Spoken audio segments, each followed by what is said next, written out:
Welcome back. The opposition this week questioned whether the decision of the government to seek expressions of interest to convert Lathbury Barracks into an industrial park was, at this stage, in the best interests of the community. It claimed Lathbury Barracks is the natural alternative to the North Mole for the location of a power station and says the government should hold off until it's sure it won't need an exclusively diesel-powered plant, which it considers would be better located at Lathbury. Lathbury Barracks, the GSD points out, was its and the environmental safety group's preferred location for the new power station. It's therefore still a valid Plan B if the government should decide that the storage of liquid natural gas on either the North Mole or detached mole represents an unacceptable risk to the community. According to the opposition, the economic viability of an LNG-fueled power station will depend largely on how often the fuel will need to be transported to the LNG facility, either by land or sea. The smaller the facility, the less economical it would be. This, in the GSD's view, is one of the reasons why the government is considering a bunkering installation of LNG. The party hypothesizes that if the relevant risk assessments show the consequences of an accident would be very grave, the government might end up with a dual-fired power station that operates only on diesel. In that scenario, it says the North Mole, which is just 300 meters from Waterport Terraces, would not be the best site from the point of view of pollution and noise. While accepting the government may decide to proceed with its present plans regardless, the GSD says it should not close the door on an alternative while these issues remain outstanding. In a sideswipe at the Minister for the Environment, the opposition says it's surprised that John Cortes should support the proposed industrial park at Lathbury Barracks, when, as spokesman for the Ornithological and Natural History Society, he was vehemently opposed to a power station there because of the effect on the Barbary partridge. It concludes that surely the same concerns arise with an industrial park. In response, the government said it has no doubt that inviting expressions of interest for Lathbury Barracks is the best use for the site at this stage. Number 6 insists there are no proposals yet and that it has simply invited initial expressions of interest for the development of the Lathbury site. It says no decisions have been taken and no ideas have been ruled out, and the only things that have been ruled out are the protection of the natural habitat and the preservation of the views from the Upper Rock. The government says every indication so far is that the North Mole is the best site for the new power station, so the project continues to move forward and public concerns will be addressed. And there was back and forth between the government and the opposition over LNG this week, with the GSD saying the more it questions the government on the new power station and liquid natural gas, the more it appears the project has been poorly planned. Meanwhile, the government accused the opposition of attempting to twist the timeline to make it seem that the site for the new power station was identified and the tender for it issued before the government's consultation with the Health and Safety Laboratory. And on Thursday, the Chief Minister and the Minister for the Environment saw first-hand ship-to-ship transfer of liquid natural gas in the Bay of Gibraltar, as the opposition called for clarity and reassurance on the safety of this practice. It's been a turbulent issue between the government and the opposition on the question of liquid natural gas as the main power source for Gibraltar's next power station. So perhaps it was fitting that today's first-hand observation of the ship-to-ship transfer of liquid natural gas was conducted on rough seas out in the bay. The Chief Minister, Fabian Picardo, along with the Environment Minister, Dr. John Cortes, boarded the Department of the Environment launch to get up close and personal with the two ships carrying out the transfer out at sea. It comes as the opposition calls for clarity, claiming that the public do not want another photo of the Chief Minister, but rather reassurance as to the safety of ship-to-ship transfers in the bay.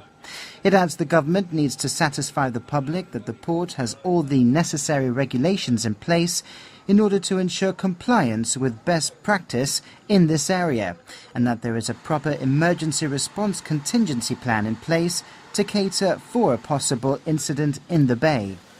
This afternoon, both the Chief Minister and Deputy Captain of the port did just that. Well, it's incredible to see the size of the ships that we are looking at, and not just that, but also the stability that they have.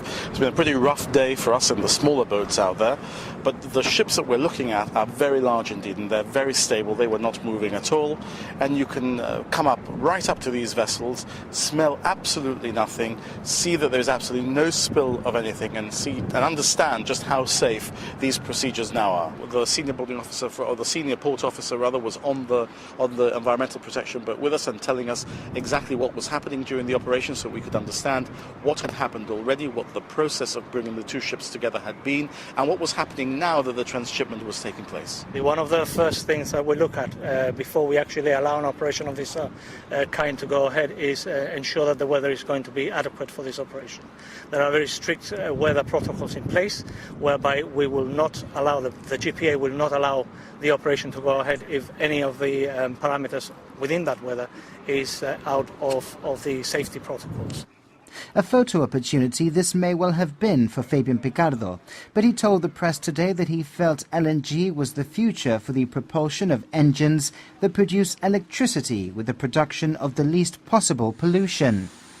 Fabian Picardo added anyone making a non-political, objective and reasonable decision would not be raising the points that the opposition do, reiterating that the government is sure LNG will be the source of energy they sign up to and where power generation will come from for the next 30 years in Gibraltar.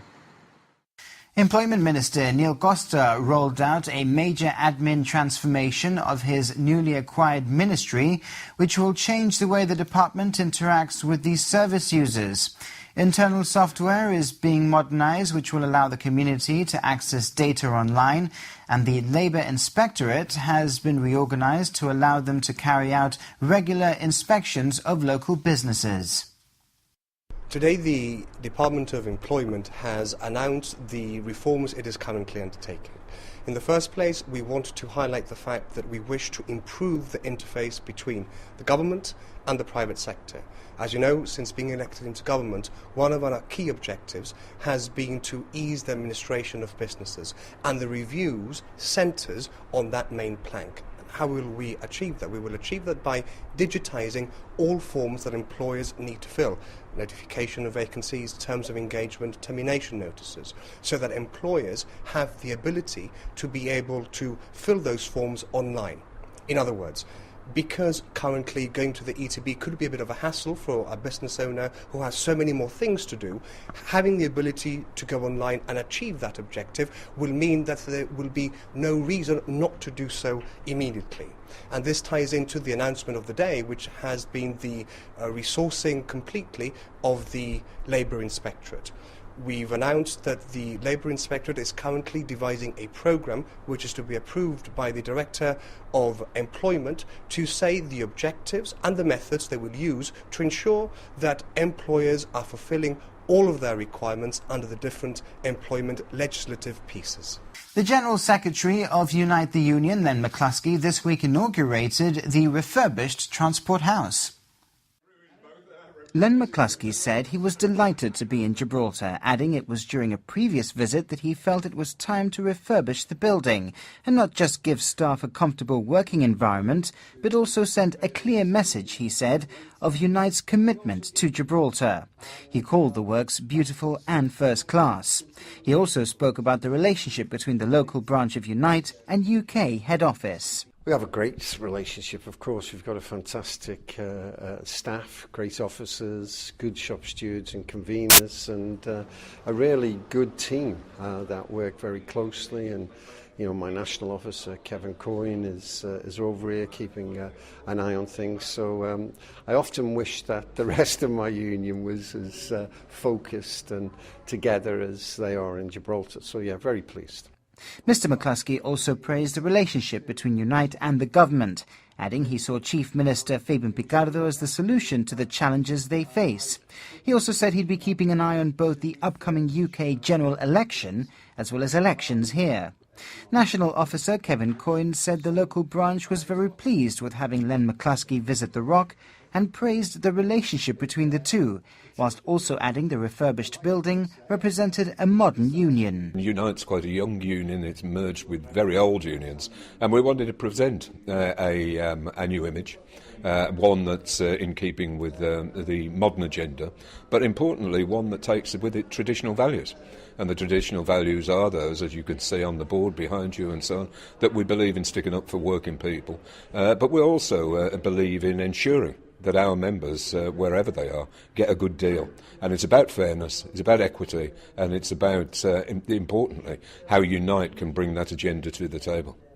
At the reception, the Chief Minister spoke of what Unite the Union meant to Gibraltar. You are really the cradle of politics. You carry the soul of Gibraltar politics in this union. You have been the birthplace of political brotherhood and of political rivalries. You almost dominate both sides of the parliament in Gibraltar if you look back at our history. And that, I think, says so much about what the union has done for the soul of Gibraltar. Mr McCluskey and Mr Picardo then unveiled a plaque cementing the official reopening of Transport House. Footballer Joseph Cipollina clinched the GBC Sports Personality of the Year. At the now traditional awards ceremony, martial artist Charlie Conroy was also among those recognised, picking up the Lifetime Achievement Award. Last night's GBC Sports Awards celebrated sporting achievement in 2014, a year which saw Joseph Cipollina help Lincoln Football Club to the domestic treble and compete in the Champions League for the very first time. The 27-year-old left-back also started every match for the national team. We played Champions League, which is, that's the best you can do really at the end of the day. So, we got a good result the first game. Second game was not a bad game, but at the end of the day, we have to be happy with what we actually got to do, and that's it really. The now traditional ceremony was broadcast live from Bruno's restaurant at Ocean Village. Over 175 guests, including the Chief Minister, Members of Parliament and representatives of local sports associations, attended the event. The Lifetime Achievement Award was presented to Charlie Conroy in recognition of over 50 years of service to judo and jiu-jitsu in Gibraltar. Charlie's a black belt, 6th Dan in judo and 8th Dan in jiu-jitsu. He has taught martial arts to several generations of Gibraltarians. Well, I think martial arts to me is, first of all, it gives you a discipline within yourself. It shows you what you're capable of. The CALPE Rowing Club's under-14 COXED quad team scooped the Junior Team of the Year after winning gold at the British National Championships.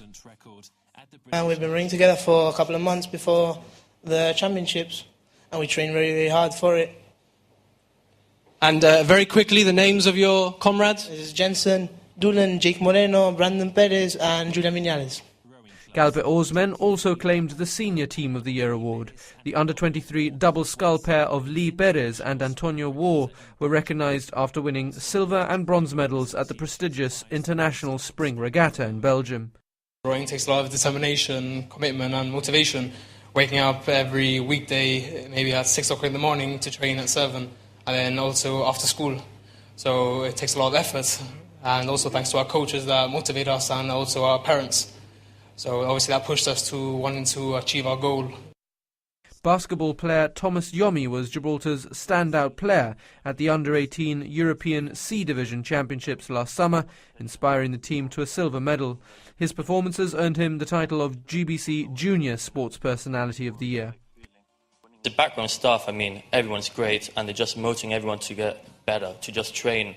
And they are giving everyone opportunities to train every day. They're putting their hours for us to work, to train harder, and it's just great. The public cast a record total of 4,522 votes, which, with Gib Telecom's help, has raised £2,261 for the GBC Open Day Trust. The GBC sports team has congratulated all of this year's nominees, and particularly the award winners, on making 2014 such a memorable year for local sport.